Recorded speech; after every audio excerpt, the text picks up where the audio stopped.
എന്തോ കണ്ടതും അവൾ പേടിച്ചു വിറച്ച് അവൻ്റെ കയ്യിൽ മുറുകെ പിടിച്ചു. ആന! അവൾ ഒരരുവിയുടെ തീരത്തേക്ക് കൈ ചൂണ്ടിക്കൊണ്ട് വിളിച്ചു കൂവി. അവൾ കൈ ചൂണ്ടിക്കാണിച്ച ഭാഗത്തേക്ക് അവൻ നോക്കി. അരുവിയിൽ നിന്നും വെള്ളം കുടിക്കുന്ന ഒരു കൂട്ടം ആനകളെ അവർ കണ്ടു. അവർക്കരികിൽ നിന്നും കുറച്ചകലെയായിരുന്നു അരുവി. ഇതൊരു കാടാണെന്ന് തോന്നുന്നു. ചുറ്റിനും ഒന്നുകൂടി കണ്ണോടിച്ചുകൊണ്ട് ആകാശ് പറഞ്ഞു. കാടോ? അവൾ ഉറക്കെ ചോദിച്ചു. അതെ, ഇവിടെ നിൽക്കുന്നത് സേഫല്ല. പക്ഷേ ഏതാണ് ശരിയായ വഴിയെന്ന് തിരിച്ചറിയാനും കഴിയുന്നില്ല. അയ്യോ, ഈ കൊടുങ്കാടിനകത്ത് നിന്ന് നമ്മളെ ആര് രക്ഷപ്പെടുത്തു? ഇനി ഇവിടെ എവിടെയെങ്കിലും ഫോറസ്റ്റ് ഗാർഡിയൻ കാണാതിരിക്കില്ല. നമുക്കൊന്ന് നോക്കാം. അവർ രണ്ടുപേരും കൂടി കാടിൻ്റെ ഉള്ളിലേക്ക് സഞ്ചരിച്ചു കൊണ്ടേയിരുന്നു. കല്ലു ഇപ്പോഴും ആകാശിൻ്റെ കയ്യിൽ മുറുകെ പിടിച്ചിരിക്കുകയാണ്. ഇവിടെ പുലിയും കടുവയും ഒക്കെ കാണില്ലേ? നടക്കുന്നതിനിടയിൽ കല്യാണി തിരക്കി. കാണും. നിനക്ക് കാണണോ? എനിക്കൊന്നും കാണണ്ട. ഇവിടെ നിന്ന് എങ്ങനെയെങ്കിലും രക്ഷപ്പെട്ടാൽ മതി. അങ്ങനെ അവർ ഒരുപാട് ദൂരം നടന്നു. രണ്ടുപേരും ക്ഷീണിതരായി. ഇനി എനിക്ക് ഒരു അടി പോലും നടക്കാൻ വയ്യ. അതും പറഞ്ഞ് അവൾ ഒരു മരച്ചോട്ടിലിരുന്നു. എന്നാൽ നീ ഇവിടെ ഇരുന്നോ, ഞാൻ പോയി ഫോറസ്റ്റ് ഗാർഡിനെ അന്വേഷിച്ചിട്ട് വരാം. നിങ്ങൾക്ക് അല്പം പോലും മനസാക്ഷിയില്ലേ? ആനയും കടുവയൊക്കെ പുലിയും ഒക്കെ ഉള്ള ഈ കാട്ടിൽ എന്നെ ഒറ്റയ്ക്കിരുത്തി പോകാൻ? എനിക്ക് ക്ഷീണമുണ്ട്. പക്ഷെ ഇവിടെ ഇരുന്ന് എങ്ങനെ ഈ കാടിന് വെളിയിലിറങ്ങുന്നത്? നമ്മളിപ്പോൾ ഒരുപാട് ദൂരം നടന്നില്ലേ? ഒരാളെ പോലും കണ്ടില്ലല്ലോ. എനിക്ക് ദാഹിച്ചിട്ട് വയ്യ. ഇനി ഒരു സ്റ്റെപ്പ് പോലും എന്നെ കൊണ്ട് മുൻപോട്ട് വെക്കാൻ പറ്റില്ല. എന്നാൽ ഇവിടെ എവിടെയെങ്കിലും അരുവിയുണ്ടോ എന്ന് ഞാൻ നോക്കിയിട്ട് വരാം. ആകാശേട്ടൻ ഒറ്റയ്ക്ക് പോകണ്ട, എന്നെയും കൂടി കൊണ്ടുപോകും. നിനക്ക് നടക്കാൻ വയ്യെന്നല്ലേ പറഞ്ഞത്? പിന്നെ എന്തു പറ്റി ചാടി എഴുന്നേറ്റത്? ഒറ്റയ്ക്കിരിക്കാൻ എനിക്ക് പേടിയാ. ആകാശേട്ടന് വഴി വല്ലതും തെറ്റിപ്പോയാ ഈ കാടിനുള്ളിൽ ഞാൻ തനിച്ചായി പോയില്ലേ? അവളുടെ നിഷ്കളങ്കത നിറഞ്ഞ വാക്കുകൾ കേട്ടതും അവന് ചിരിയാണ് വന്നത്. എന്നാ വാ, നമുക്കിവിടെ എവിടെയെങ്കിലും അരുവിയുണ്ടോ എന്ന് നോക്കാം. നേരത്തെ നമ്മളൊരു അരുവി കണ്ടില്ലായിരുന്നോ? ഇനി പുറകോട്ട് നടക്കണമെന്നാണോ നീ പറയുന്നത്? അവിടെ ധാരാളം കാറ്റാനുകളും ഉണ്ടായിരുന്നില്ലേ? അത് കേട്ടതും അവളുടെ ഭയം ഇരട്ടിച്ചു. പേടിക്കണ്ട, ഇതൊരു കാടല്ലേ. ഇവിടെ വേറെ അരുവികളും കാണുമല്ലോ, നമുക്ക് നോക്കാം. അതും പറഞ്ഞ് രണ്ടുപേരും ദാഹശമനത്തിനായി അരുവിയും അന്വേഷിച്ച് നടന്നു. കുറെ ദൂരം നടന്നു കഴിഞ്ഞപ്പോൾ ഒരരുവി കല്യാണിയുടെ കണ്ണിൽപ്പെട്ടു. ദാ ഒരു അരുവി, സന്തോഷത്തോടെ കൈ ചൂണ്ടിക്കൊണ്ട് അവൾ പറഞ്ഞു. അവൾ കൈ ചൂണ്ടിക്കാണിച്ച ഭാഗത്തേക്ക് അവൻ നോക്കി. അവർ നിൽക്കുന്ന സ്ഥലത്തു നിന്നും കുറച്ചകലെയാണ് ആ അരുവി. അരുവി കണ്ട സന്തോഷത്തിൽ അവളുടെ നടത്തത്തിന്റെ വേഗത അവള് പോലും അറിയാതെ വർദ്ധിച്ചു. ഇത് ഒരുപാട് പാറകളാണല്ലോ. അരുവിയുടെ അടുത്തെത്തിയതും അവൾ ദയനീയമായി പറഞ്ഞു. നീ എൻ്റെ കൈ പിടിച്ചോ, സൂക്ഷിച്ചിറങ്ങിയാൽ മതി. ആകാശ് പറഞ്ഞു നിർത്തിയതും അവൾ അവൻ്റെ കയ്യിൽ പിടിച്ച് പാറക്കെട്ടുകൾ ഇറങ്ങി. ശാന്തസുന്ദരമായ ഒരു അന്തരീക്ഷമായിരുന്നു. എന്നാൽ അവർക്കതൊന്നും ആസ്വദിക്കാൻ കഴിഞ്ഞില്ല. എങ്ങനെയെങ്കിലും ഈ കാടിന് വെളിയിൽ കടക്കണം എന്നു മാത്രമായിരുന്നു രണ്ടുപേരുടെയും മനസ്സിൽ. അവർ ആ തെളിനീർ ഇരു കൈക്കുമ്പിളിലാക്കി ദാഹം അകലുന്നത് വരെ കുടിച്ചുകൊണ്ടിരുന്നു. ഒരു കുപ്പി ഉണ്ടായിരുന്നെങ്കിൽ അതിൽ കുറച്ച് വെള്ളമെടുത്ത് കരുതി വെക്കാമായിരുന്നു. വെള്ളം സംഭരിച്ചു വെക്കാൻ നമ്മളിവിടെ സ്ഥിരതാമസത്തിന് വന്നതല്ല. അതെനിക്കറിയാം എൻ്റെ പൊന്നു സാറേ. ഈ കാടിപ്പോൾ ഒന്നും കടക്കാൻ പറ്റുമെന്ന് തോന്നുന്നില്ല. നാലുപാടും വിശാലമായി കിടക്കുകയാണ്. കുറച്ച് വെള്ളം കയ്യിൽ കരുതിയില്ലെങ്കിൽ നമ്മൾ ഈ കൊടുങ്കാട്ടിൽ കിടന്ന് തൊണ്ട പൊട്ടി മരിക്കും. അവൾ പറഞ്ഞതിലും കാര്യമുണ്ടെന്ന് അവന് തോന്നി. കാറിലൊരു ഇരിപ്പുണ്ടായിരുന്നതാണ്. നടക്കാനിറങ്ങിയപ്പോൾ അതുകൂടി കയ്യിൽ കരുതിയിരുന്നെങ്കിൽ ഇപ്പോൾ ഈ അരുവിയിൽ നിന്ന് വെള്ളം നിറച്ച് വെക്കാമായിരുന്നു, അവൻ മനസ്സിൽ പറഞ്ഞു. എന്താണ് ഒരു അന്താരാഷ്ട്ര ആലോചന? അവൾ തിരക്കി. ഇനി അവളോട് ഈ കുപ്പിയുടെ കാര്യം പറയണ്ട. പാവം, ആകെ ക്ഷീണിച്ചിരിക്കുവാണ്. ഈ സമയത്ത് കാറിലൊരു കുപ്പി ഉണ്ടായിരുന്നോട് പറഞ്ഞാൽ ഒട്ടും ശരിയായില്ല, അവൻ ആത്മഗതം നടത്തി. എങ്ങനെ പുറത്ത് കിടക്കാമെന്ന് ആലോചിച്ചിരിക്കുകയായിരുന്നു. അല്ലാതെ ഈ സമയത്ത് വേറെ എന്ത് അന്താരാഷ്ട്ര കാര്യം ആലോചിക്കാനാ? ഇവിടെ അധികം നേരം ഇരിക്കണ്ട. തെളിനീർ കുടിക്കാൻ കാട്ടാനകൾ എപ്പോഴാണ് എത്തുന്നതെന്ന് പറയാൻ പറ്റില്ല. അതും പറഞ്ഞ് രണ്ടുപേരും എഴുന്നേറ്റു. അതിരാവിലെ ആയതുകൊണ്ട് നല്ല തണുപ്പുണ്ടായിരുന്നു. സൂര്യൻ ഉദിക്കുന്നതേ ഉള്ളൂ. ആ അരുവിക്കടുത്തായി ഒരു മരച്ചുവട്ടിൽ രണ്ടുപേരും കുറച്ചു നേരം വിശ്രമിക്കാനായിരുന്നു. ധാരാളം കായ്കനികൾ ഉണ്ടായിരുന്ന ഒരു മരമായിരുന്നു. വിശപ്പടക്കാനായി അതിൽ നിന്നും കായ്കനികൾ പറിച്ച് രണ്ടുപേരും ഭക്ഷിച്ചു. ഇതേ സമയം നാട്ടിലെല്ലാവരും ടെൻഷനടിച്ച് ചത്തിരിക്കുകയാണ്. ഒരു രാത്രി കഴിഞ്ഞതും രണ്ടുപേരെയും കാണാത്തത് കൊണ്ട് എല്ലാവർക്കും ഭയമായി. ചേച്ചിയമ്മയെ കാണാത്തത് കൊണ്ട് ഒരു തുള്ളി വെള്ളം പോലും അഞ്ചുമോൾ കുടിക്കുന്നില്ല. മോളെ, ഇന്നലെ അത്താഴം കഴിച്ചില്ലല്ലോ. ഇന്ന് രാവിലെ പ്രാതലും കഴിക്കാതിരുന്നാൽ എങ്ങനെയാ? ഈ അപ്പം കഴിച്ചേ. കീർത്തി അപ്പം എടുത്തുകൊണ്ടുവന്ന് അഞ്ചുമോളോട് പറഞ്ഞു. എനിക്ക് അപ്പം വേണ്ട, എനിക്ക് എൻ്റെ ചേട്ടനെയും ചേച്ചിയമ്മയും കണ്ടാൽ മതി, കരഞ്ഞുകൊണ്ട് അഞ്ചു പറഞ്ഞു. മോൾ ഇങ്ങനെ കരയാതെ, അവരെ നമുക്ക് കണ്ടുപിടിക്കാം. മോളി അപ്പം കഴിച്ചേ. പട്ടിണി കിടന്നാൽ മോടെ ചേച്ചിയമ്മ വരുമ്പോൾ വഴക്ക് പറയില്ലേ? അങ്ങനെ ഓരോന്നും പറഞ്ഞ് പയ്യെ കുറച്ചപ്പം അവളെ കൊണ്ട് കഴിപ്പിച്ചു. രണ്ടുപേരെയും കാണാനില്ലെന്ന് പറഞ്ഞ് ഒരു റിട്ടേൺ കംപ്ലൈൻറ്റ് കൊടുക്കുന്നതാണ് ഇനി നല്ലത്, കീർത്തി മനസ്സിൽ പറഞ്ഞു. അതും മനസ്സിലുറപ്പിച്ച് കീർത്തി നേരെ രാവിലെ തന്നെ പോലീസ് സ്റ്റേഷനിലേക്ക് പോകാൻ തീരുമാനിച്ചു. രാമേട്ടാ, അഞ്ചുമോൾ മുകളിലുണ്ടേ, ഞാൻ ഇന്ന് പോലീസ് സ്റ്റേഷൻ വരെ പോയിട്ട് വരാം. അവരെക്കുറിച്ച് എന്തെങ്കിലും വിവരം കിട്ടിയോ? രാമേട്ടാ, പോലീസ് സ്റ്റേഷനിൽ ഒരു റിട്ടേൺ കംപ്ലൈൻറ്റ് കൊടുക്കാമെന്ന് കരുതി വെച്ച് താമസിച്ചാൽ ശരിയാകില്ല. കീർത്തി അങ്ങനെ പോലീസ് സ്റ്റേഷനിലേക്ക് പോയി. ഇതേ സമയം ആശുപത്രിയിൽ ഡോക്ടർ പാറുവിൻ്റെ BP ചെക്ക് ചെയ്തുകൊണ്ടിരിക്കുകയാണ്. ഇത് ഒരുപാട് കൂടുതലാണല്ലോ, മനസ്സിൽ ടെൻഷനൊന്നും വേണ്ട, ഫ്രീ ആയിട്ടിരിക്കണം. അതും പറഞ്ഞ് ഡോക്ടർ പോയി. ഡി, കല്ലുവിനെ കുറിച്ച് എന്തെങ്കിലും വിവരം കിട്ടിയോ? ഡോക്ടർ പോയതും പാറു സ്നേഹയോട് തിരക്കി. ഇല്ലടി, നീ ടെൻഷൻ അടിക്കാതെ, ഡോക്ടർ പറഞ്ഞത് കേട്ടില്ലേ? ടെൻഷനൊന്നും ഇല്ലാതെ എങ്ങനെയാടി ഫ്രീ ആയിട്ടിരിക്കുന്നത്? അവൾ ദയനീയമായി പറഞ്ഞു. ഞാൻ ആ കീർത്തിയെ ഒന്ന് വിളിച്ചു നോക്കട്ടെ, അവർക്ക് എന്തെങ്കിലും വിവരം കിട്ടിയോന്ന് അറിയാമല്ലോ. അതും പറഞ്ഞ് സ്നേഹ കീർത്തിയുടെ നമ്പർ ഡയൽ ചെയ്തു. ഇന്നലെ രാത്രി വിളിച്ചപ്പോഴേ സ്നേഹ നമ്പർ നോട്ട് ചെയ്തിരുന്നു.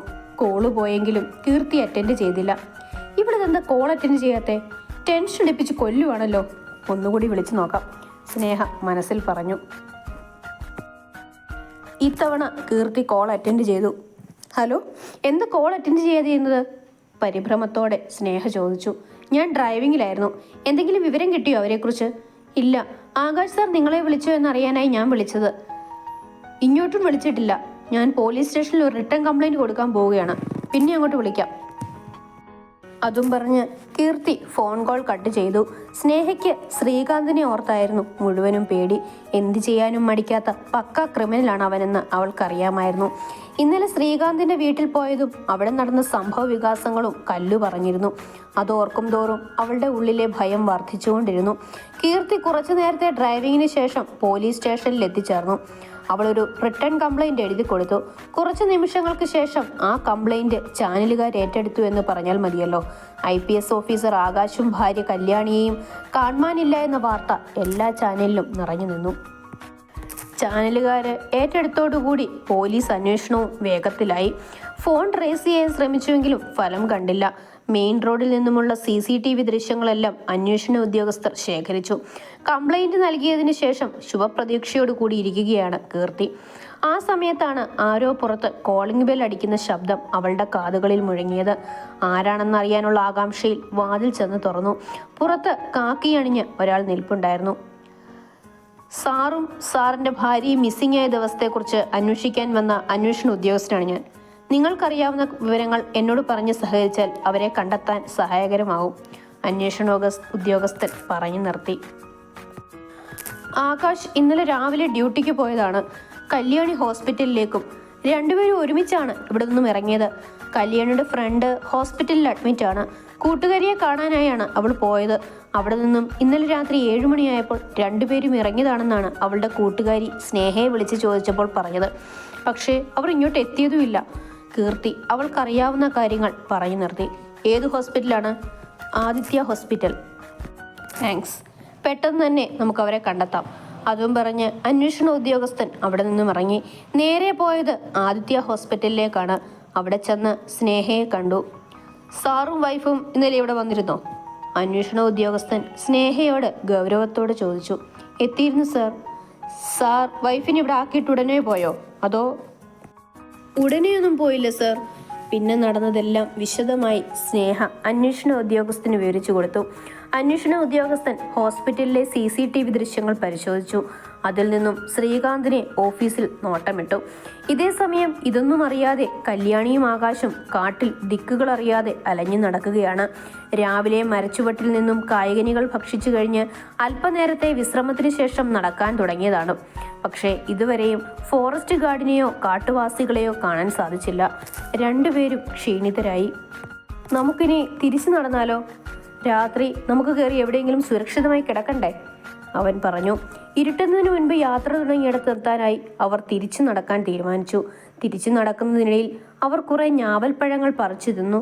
കുറച്ച് കയ്യിൽ കരുതുകയും ചെയ്തു. യാത്ര തുടങ്ങിയപ്പോൾ വെള്ളത്തിനായി ആശ്രയിച്ച അരുവിയിൽ കയറി അവർ തിരിച്ച് വരവിലും ദാഹം ശമിപ്പിച്ചു.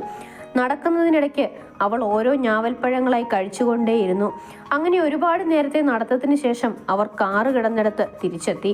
അപ്പോഴേക്കും വെളിച്ചം മങ്ങി ഇരുട്ട് വ്യാപിക്കാൻ തുടങ്ങിയിരുന്നു. കാർ ലോക്ക് ചെയ്ത് രണ്ടുപേരും കയറിക്കിടന്നു.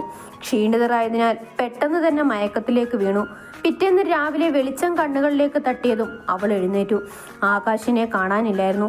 എൻ്റെ ദൈവമേ, എൻ്റെ കെട്ടിയോൻ എവിടെ? അവൾ ആകാശിനായി ചുറ്റിനും പരതി. എന്നാൽ അവിടെ എങ്ങും അവനെ കാണാൻ കഴിഞ്ഞില്ല. നേരം വെളുത്തെങ്കിലും മരങ്ങളുടെ തിങ്ങിയുള്ള നിൽപ്പ് കണ്ട് അവിടേക്ക് അധികം വെളിച്ചം കിട്ടുന്നുണ്ടായിരുന്നില്ല. അതുകൊണ്ട് തന്നെ അവളിൽ നേരിയ ഭയം തോന്നി. അങ്ങനെ അവൾ ഓരോന്ന് ആലോചിച്ചുകൊണ്ട് ആ കാറിൽ നിന്നും പുറത്തേക്കിറങ്ങി. പുലർച്ചെയായതിനാൽ നല്ല തണുപ്പുണ്ടായിരുന്നു. അതൊന്നും കാര്യമാക്കാതെ അവൾ മുൻപോട്ട് നടന്നു. അപ്പോഴാണ് തൊട്ടപ്പുറത്ത് ഫോണിന്റെ റേഞ്ച് നോക്കുന്ന ആകാശിനെ അവൾ കണ്ടത്. അവനെ കണ്ടപ്പോൾ അവളുടെ ചുണ്ടിൽ അവൾ പോലും അറിയാതെ ഒരു പുഞ്ചിരി വിടർന്നു. അവനു മാത്രം അവകാശപ്പെട്ട പുഞ്ചിരി. എന്തോ കരിയിലെ അനങ്ങുന്ന ശബ്ദം കേട്ട് ആകാശ് തൻ്റെ കയ്യിലിരുന്ന തോക്ക് ശബ്ദം കേട്ട ദിശയിലേക്ക് നീക്കി. അപ്പോഴാണ് പേടിച്ചു വിറച്ചു നിൽക്കുന്ന കല്യാണിയെ അവൻ കണ്ടത്. അവൾക്ക് നേരെ നീട്ടിയ തോക്ക് അവൻ അപ്പോൾ തന്നെ പിൻവലിച്ചു. താൻ പേടിച്ചു പോയോ? അവൻ ആർദ്രമായി അവളോട് തിരക്കി. ആകാശേട്ടനെ കാണാതെ ഇരുന്നപ്പോൾ ഞാൻ പേടിച്ചുപോയി, അവൾ വളരെ നിഷ്കളങ്കമായി പറഞ്ഞു. ഇത് കേട്ടതും അവൻ്റെ ചുണ്ടിൽ പുഞ്ചിരി വിരിഞ്ഞു. ഇന്ന് നമ്മുടെ പ്രോഗ്രാം ചാട്ട് എങ്ങനെയാ? ഇന്നലത്തെ പോലെ കുറേ നടക്കുക, പിന്നെ തിരിച്ചിങ്ങോട്ട് നടക്കുക, ഇത് തന്നെയാണോ? അവൾ ചോദിച്ചു. പിന്നെ ഇവിടെ തന്നെ നിന്നാൽ ആരെങ്കിലും എങ്ങനെയാ കാണുന്നത്? ആരെങ്കിലും കണ്ടാലല്ലേ ഈ കാടിന് പുറത്തേക്കുള്ള വഴി ചോദിക്കാൻ പറ്റൂ? ദയനീയമായി അവളെ അവനെ നോക്കി നിന്നു. ആകാശേട്ടാ, നമ്മൾ ഈ കാട്ടിലകപ്പെട്ടിട്ട് ഇന്ന് 2ാം ദിവസമല്ലേ? നമ്മൾ മിസ്സിംഗ് ആണെന്ന് പറഞ്ഞ് പോലീസിൽ കംപ്ലൈന്റ് ചെയ്തിട്ടുണ്ടാകില്ലേ? അതിന് സാധ്യതയുണ്ട്. അങ്ങനെ രണ്ടുപേരും കൂടി നിന്ന് സംസാരിച്ചു കൊണ്ടിരിക്കുമ്പോഴാണ് ആരുടെയോ കാൽപെരുമാറ്റം അവർക്ക് അനുഭവപ്പെട്ടത്. പുറകിലേക്ക് തിരിഞ്ഞു നോക്കാനായി പോയ കല്യാണിയെയും പിടിച്ചു വലിച്ചുകൊണ്ട് ഒരൊറ്റയോട്ടമായിരുന്നു ആകാശ്. എന്താ കാര്യമെന്ന് അവൾ തിരക്കുന്നുണ്ട്. പക്ഷെ ആകാശ് അതൊന്നും ശ്രദ്ധിക്കുന്നേയില്ല. ഓടി ക്ഷീണിച്ചപ്പോൾ അവൻ അവളെയും കൊണ്ട് ഒരു പാറക്കെട്ടിന് മുകളിലായിരുന്നു. രണ്ടുപേരും നന്നായി കിതയ്ക്കുന്നുണ്ടായിരുന്നു. എന്നെയും കൊണ്ട് എന്തിനാ ഇത്രയും ദൂരെ ഓടിയത്? അവൾ കിതച്ചുകൊണ്ട് തിരക്കി.